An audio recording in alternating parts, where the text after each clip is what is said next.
มือที่3ของการดำเนินกองประชุมสมัยสามัญเทื่อที่7ของสภาประชาชนครั้งที่1ได้ดำเนินมาอย่างเข้มข้นโดยการเป็นประธานของท่านเมฆสวรรค์พรหมพิทักษ์ประธานสภาประชาชนแขวงพร้อมคณะโดยการให้เกียรติเข้าร่วมของท่านบุญทองดีวิไสกรรมการศูนย์กลางภาคเลขาพรรคแขวงแก้วแขวงจำปาสักพระเทลานุเทระคณะนำของแขวงสมาชิกสภาประชาชนแขวงผู้อาวุโสบำนาญและบรรดาทานหัวหน้าแผนกการเจ้านครและเจ้าเมืองเก่าตัวเมืองนักธุรกิจทั้งภาครัฐและเอกชน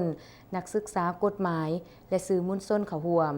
กองประชุมสมัยสามัญเทื่อที่7ของสภาประชาชนแขวงสุดที่1ดำเนินมาอย่างสร้างสรรค์บนพื้นฐานความรับผิดชอบการเมือง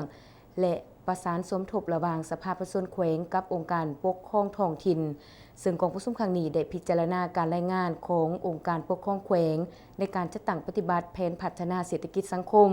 และแผนงบประมาณแห่งรัฐของแขวงจำปาสัก6เดือนต้นปีและทิศทางเวียกงานจุดซุ้ม6เดือนท้ายปีพร้อมเดียวกันยังได้รับฟังการรายงานของบรรดาแผนกการใน3โครงเขตเวียกงานซึ่งเป็นการรายงานเพื่อตอบคำถามที่ประชาชนชาวแขวงจำปาสักได้เสนอขึ้นมาหลายในเวลาที่สมาชิกสภาประชาชนแขวงจำปาสักได้ลงพบปะผู้มีสิทธิ์เลือกตั้งในแต่ละครั้งและโทรศัพท์สายด่วนในเวลาดำเนินกองประชุมครั้งนี้โดยส่วนใหญ่แม่น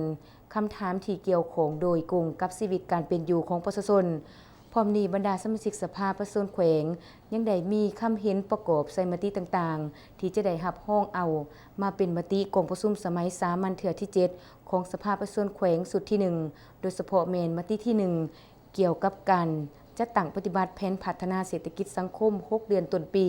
และเวียกงานจุดซุ้ม6เดือนถ่ายปี2019ด้วยคะแนนเห็นดี26ฐานบ่เห็นดี1ฐานและที่2มติรับห้องเอาแผนงบประมาณแห่งรัฐของแขวง6เดือนต้นปีและ6เดือนถ่ายปี2019ด้วยคะแนนเสียงเห็นดี100ส่วน100ของสมาชิกสภาประชาชนแขวง27ฐานและมติที่3แม่นการลงคะแนนเสียงรับห้องเอาบทรายงานของแผนกกสิกรรมและป่าไม้เกี่ยวกับมาตรการแก้ไขการบุกรุกเนื้อที่ป่าที่เป็นเขตป่าสงวนเขตป่าผลิตและเขตป้องกันเพื่อปลูกมันต้นในระยะผ่านมาและมาตรการในระยะยาวซึ่งมีคะแนนเสียงเห็นดีจากสมาชิกสภาประชาชนแขวง27ฐานเท่ากับ100ส่วน100นอกนี้กองประชุมยังได้รับห้องเอาบทรายงานการจัดตั้งปฏิบัติเวียกงานองค์การอัยการประชาชนแขวงเกี่ยวกับการปรับปรุงแบบแผนและวิธีการในการติดตามกวดกาองค์การอัยการประชาชนแขวงต่อองค์การกวดสืบสวนสอบสวนและองค์การที่มีส่วนพัวพันในการดำเนินคดี